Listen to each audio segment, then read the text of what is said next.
నమస్తే, welcome to cube TV. నేను గిరిజ. మనకు ఉగాది పండుగ అనగానే మన తెలుగు వారందరికీ కూడా నూతన సంవత్సరం. సో లాస్ట్ ఇయర్ అయితే మనకి క్రోధినామ సంవత్సరం చాలా ఆటంకాలు ఎదురయ్యాయని చెప్పొచ్చు. సో ఈసారి విశ్వవసునామ సంవత్సరం వచ్చేసింది. మరి ఈ విశ్వవసునామ సంవత్సరంలో ముఖ్యంగా మనకు ఉగాది అనగానే అందరికీ గుర్తుకొచ్చేది పంచాంగ శ్రవణం.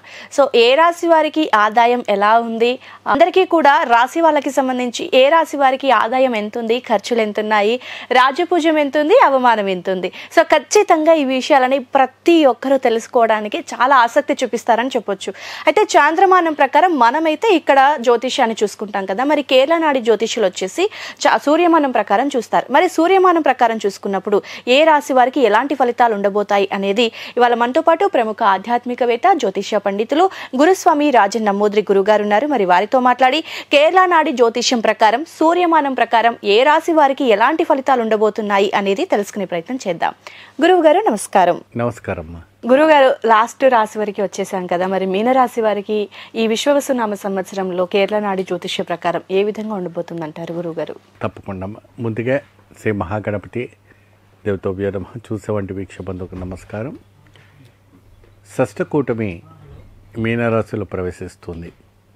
దీంట్లో శని ప్రవేశిస్తున్నారు, బుధుడు ప్రవేశిస్తున్నారు, నీచ స్థానంలో ఉంటున్నారు, రవి దీనికి అధిపతిగా ఉంటున్నాడు. కాబట్టి చాలా చాలా భయంకరంగా ఉండబోతుంది మీనరాశికి. ఎందుకంటే వాళ్ళకు ఇందులో కొందరికి ప్లస్ కావచ్చు, కొందరికి మైనస్ కావచ్చు, అట్లా కూడా చెప్పవచ్చు.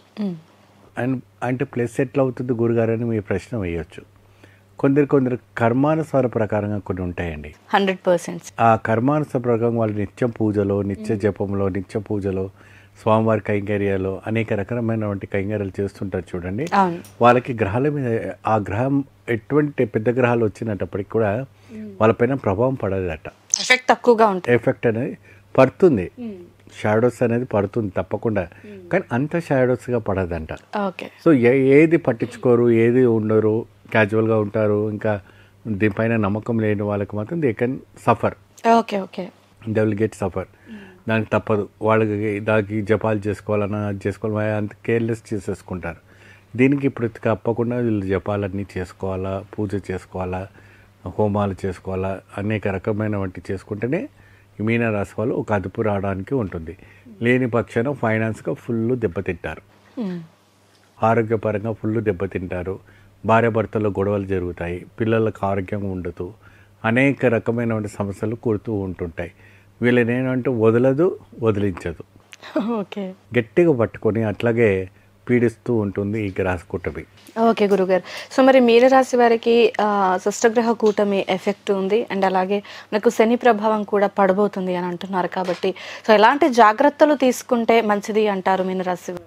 జాగ్రత్త అనంటూ ఏమీ లేదమ్మా. జపాలు, హోమాలు తప్ప, వాళ్ళకి శాంతి చేసుకోవడాలు తప్ప ఇంక ఎటువంటి ఏళ్ళ నాటి వరకు కూడా చేసుకోవాలి. ఏళ్ళ నాటి వరకు ప్రభావం అనేది చాలా గట్టిగా పడుతూ ఉంటుంది. సో ఈ యొక్క ప్రభావం జపం ప్రతి శనివారం కూడాను స్వామి వారికి శనీశ్వరునికి జపం చేసుకోవడం వల్ల చాలా విజయం కలుగుతుంది. శనీశ్వరునికి జపం చేసుకోవడం వల్ల చాలా దిగ్విజయం కలగడానికి అవకాశాలు ఉంటాయి. సో మూలాధార ఆకార ఈకారం అంటారు. మూలాధార ఆకార ఈకార అంటే ఏంటంటే రాహు, కేతు, కుజుడు. ఈ రాహు, కేతు, కుజుడు ద్వారా ఏం చేయాలంటే శాంతి చేయించుకోవాలి. ఇవి శాంతి చేసుకొని ఇవన్నీ చేసుకుంటే చాలా అద్భుతంగా ఉంటుంది. ఎక్కువగా శివారాధన చేసుకోవడం చాలా మంచిది. వీళ్ళు ఎక్కువ శాతము ఈ మీనరాశి వాళ్ళు శివారాధన చేసుకుంటే చాలా మంచిది. అలాంటివి చేసుకుంటే కొద్దిగా అద్భుతం. లేదంటే బాగా ఫైనాన్స్ పరంగా దెబ్బతింటాము, మెంటల్గా దెబ్బతింటాము, ఇంట్లో ఆరోగ్యపరంగా ఇబ్బంది కలగటము, ఇంట్లో కూడా గొడవలు జరగటము, మనశ్శాంతి లేకుండా జరగటం అని జరుగుతూ ఉంటుంది. సో దానికోసం ఈ మీనరాశి వాళ్ళు ప్రత్యేకంగా చేయవలసింది ఏంటి అంటే శనినామ జపము. ప్రతి శనివారం నాడు స్వామివారికి తైలాభిషేకం చేసుకోవడం, విశేషమైన వంటి కుష్మాండ బలి పూజ చేయడం వల్ల మంచి ఫలితం లభిస్తుంది. శనీశ్వరుని కూడా కుష్మాండ దీపం పెట్టాలంటే తప్పకుండా తప్పెట్టాలి. ప్రతి శనివారము సంవత్సరం పొడుగునే కుష్మాండ దీపం పెడితే ఎంత తొందరగా పెడితే వాళ్ళకి అంత తొందర రిలీఫ్ అయిపోతుంది.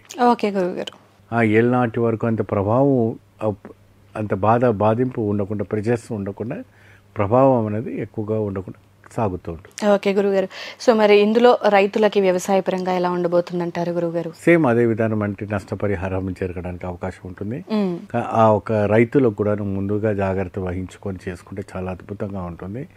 ఎక్కువగా పెట్టుబడి పెట్టకూడదు, ఉన్న దాంట్లోనే అడ్జస్ట్మెంట్ చేసుకోండి. భారీ లాభం వస్తుందని, భారీగా భారీగా సంపద పడుతుందని చెప్పి ఎటువంటి కూడా ఆలోచించకుండా జాగ్రత్త వహిస్తే సరిపోతుంది. ఓకే గురుగారు. సో ఆరోగ్యపరంగా చూసుకున్నప్పుడు సో ఆల్రెడీ శని ప్రభావం పడుతుంది కాబట్టి ఆరోగ్య సమస్యలు కూడా తలెత్తుతాయేమో అనే చిన్న సందేహం గురుగారు. సో ఎట్లా ఉండబోతుంది? ఆరోగ్యం పరంగా కూడా లేస్తుంది. ఆరోగ్యపరంగా కూడా అన్ని విధాలు ఉన్నటువంటి ప్రభావం లేపుస్తుంది. అంటే వీరు వచ్చారంటే ఇంకా అన్నీ మిలిటరీ సిస్టమ్గా అన్నీ జరుగుతాయి. మీరు ఏది పోగొట్టుకున్న అవసరం లేదు, ప్రతిదీను ఆటోమేటిక్గా జరిగిపోతుంటుంది. దానికి కావాల్సినటువంటి శాంతి చేసుకుంటూ పోతూ ఉండాలి.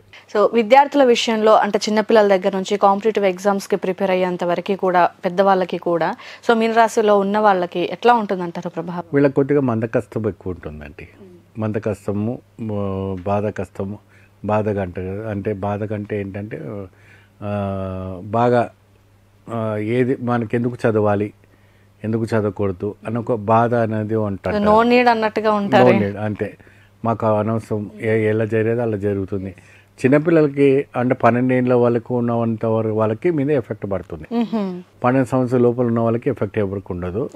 12 సంవత్సరాలు దాటినట్టు వాళ్ళకి 60-90 ఏళ్ళ వరకు పైన ఎఫెక్ట్ పడడానికి అవకాశాలు కనపడుతూ ఉంటాయి. ఈ మీనరాశి వారికి ఇంతటి దారుణమైన ఎఫెక్షన్స్ ఉంటాయి కాబట్టి కొంచెం జాగ్రత్త వహించవలసి వస్తుంది. ప్రతి క్షణము శివారాధన, శివనామస్మరణం, శనీశ్వర నామారాధన చేసుకొని పోతూ ఉండాలి. ఓకే గురుగారు.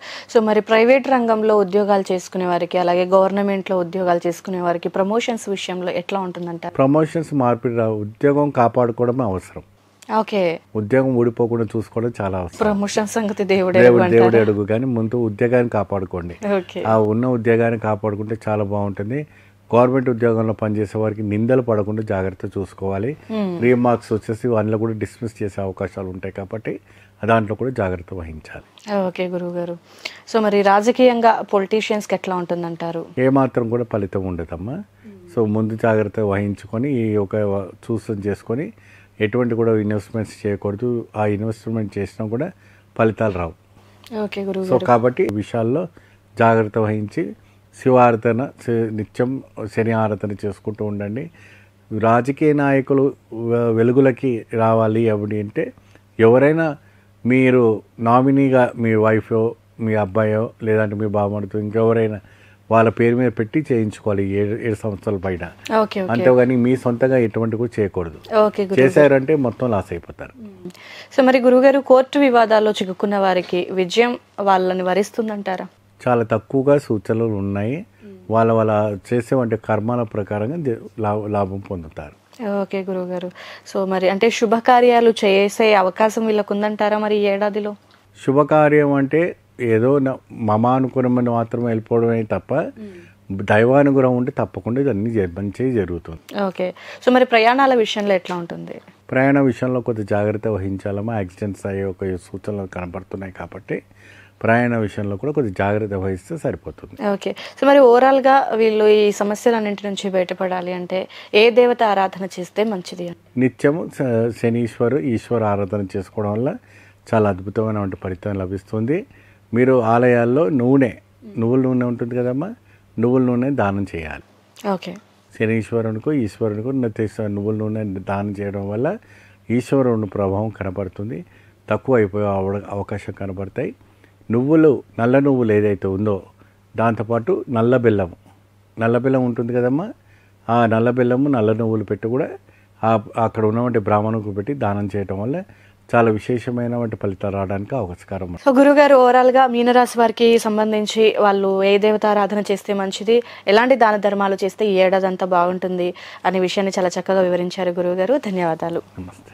సో చూశారు కదండి, ఈ విశ్వవసునామ సంవత్సరంలో మనకు 12 రాశుల వారికి కూడా కేరళ నాడి జ్యోతిష్య ప్రకారం గురుగారు తెలియజేసినట్టుగా జాగ్రత్తలు పాటించండి. ఎవరెవరికైతే బాగోలేదో గురుగారు చెప్పినటువంటి దాన ధర్మాలు చేస్తే మరీ మంచిది. అండ్ మీకు ఎవరికైనా గురుగారి అపాయింట్మెంట్ కావాలి అని అనుకుంటే కింద స్క్రోల్ అవుతున్న నెంబర్ని కాంటాక్ట్ చేయొచ్చు.